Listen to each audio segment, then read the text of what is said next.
Hi guys, luto pala ako ng eggplant. Yan pala yung gagamitin ko. May mantika, magic sarap, asin, kamatis, sibuyas dahon, 2 itlog, saka ang eggplant. Gamit pala ako ng paminta, all purpose, cornstarch. Yung itlog nilagay ko na pala dyan sa tasa. Hindi na yan. Katapos pala yan, bali nilagyan ko na siya ng magic sarap. Depende sa inyo kung anong gusto nyo pang palasa. Nilagyan ako ng asin. Pagkatapos pala nilagyan natin ng paminta, haluin muna natin siya para mag-combine lahat ng ingredients na nilagay natin. Pagkatapos itatabi muna natin siya. Diyan sa plato naman naglagay na ako ng cornstarch, 2 kutsara. 2 kutsara rin na all-purpose flour. And then haluin muna natin siya. Katapos siya maglalagay din pala ako ng paminta. So pagkatapos pala haluin muna natin siya. Depende na sa inyo kung maglalagay kayo ng pangpalasa. Ako naglagay ako ng magic sarap. Naghahanda na pala ako ng kawali. Hindi nilagyan ko na ng mantika. Paiinitin lang natin siya. Pagkatapos pala yan, yung eggplant pala ilagay muna natin dyan sa itlog na hinalo natin.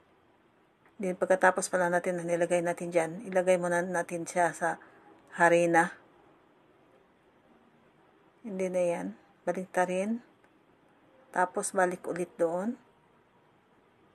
Para naman kumapit yung mga harina na nilagay natin. Saka yung itlog. And then, yan, balik ulit. Hindi pagkatapos, same process pa rin doon sa ginawa ko yung iba. So, tapos na pala yung eggplant na nilagay natin ng harina at saka itlog. Yung natira namang itlog, ilalagay ko na rin yung kamatis at saka sibuyas. Pagkatapos ng nilagay natin yan, bali haluin muna natin siya. Para naman magkaroon ng lasa yung kamatis at saka sibuyas nilagay natin. And then mainit na pala yung kawali, nilagyan ko na mantika. And then nilagay ko na yung eggplant. And then, itatoppings lang natin yung nilagay natin na sibuyas at saka kamatis. Pati yung isa. So, bali, pareho lang porsiso niyan sa paglagay.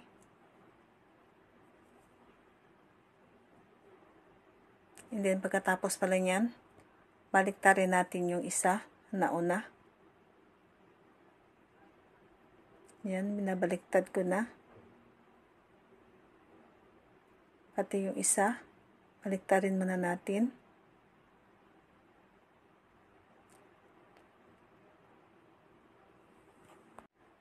Baliktarin natin siya ulit, tipsy para naman maganda yung pagkaluto niya.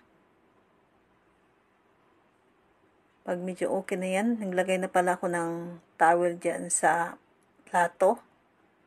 Hindi patutuluin muna natin siya dyan.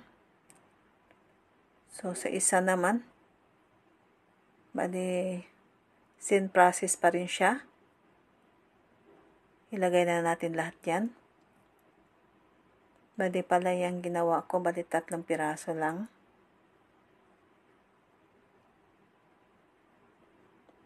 So, pag okay na, baliktarin ulit.